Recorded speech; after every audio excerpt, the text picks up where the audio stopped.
ईश्वर की योजना हमारी योजना से हमेशा बेहतर ही होती है। लाइफ में कभी कभी ऐसा होता है कि हमें जो चाहिए, जिसका हम बहुत समय से इंतजार कर रहे होते हैं, वो हमें मिल तो जाता है, लेकिन कुछ ही पल में हमसे वो वापस भी चला जाता है। ऐसी स्थिति में हम ईश्वर को कोसने लगते हैं।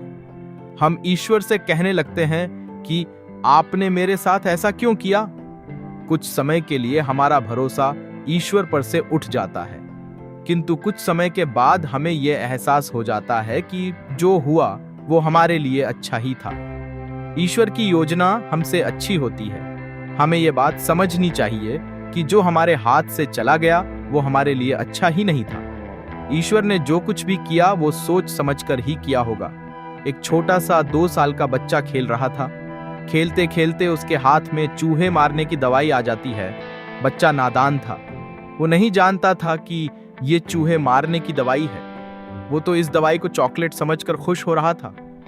वो इसे खाने ही वाला था कि उसकी माँ का ध्यान उस पे गया। माँ ने तुरंत बच्चे के हाथ में से वो चूहे मारने की दवाई छीन ली। बच्चा जोर जोर से रोने लगा। बच्चे के रोने के बावजूद भी माँ ने उसकी एक नहीं सुनी और वो दवाई उसने कहीं पे छिपा दी, क्योंकि बच्चा नहीं जानता था कि ये चॉकलेट नहीं चूहे मारने की दवाई है। पर माँ तो जानती थी कि ये चूहे मारने की दवाई है और ये मेरे बेटे के लिए सही नहीं है। बच्चे को कुछ पल खुशी देने के लिए माँ उसे वो दवाई नहीं दे सकती थी, क्योंकि वो उसके लिए हानिकारक थी।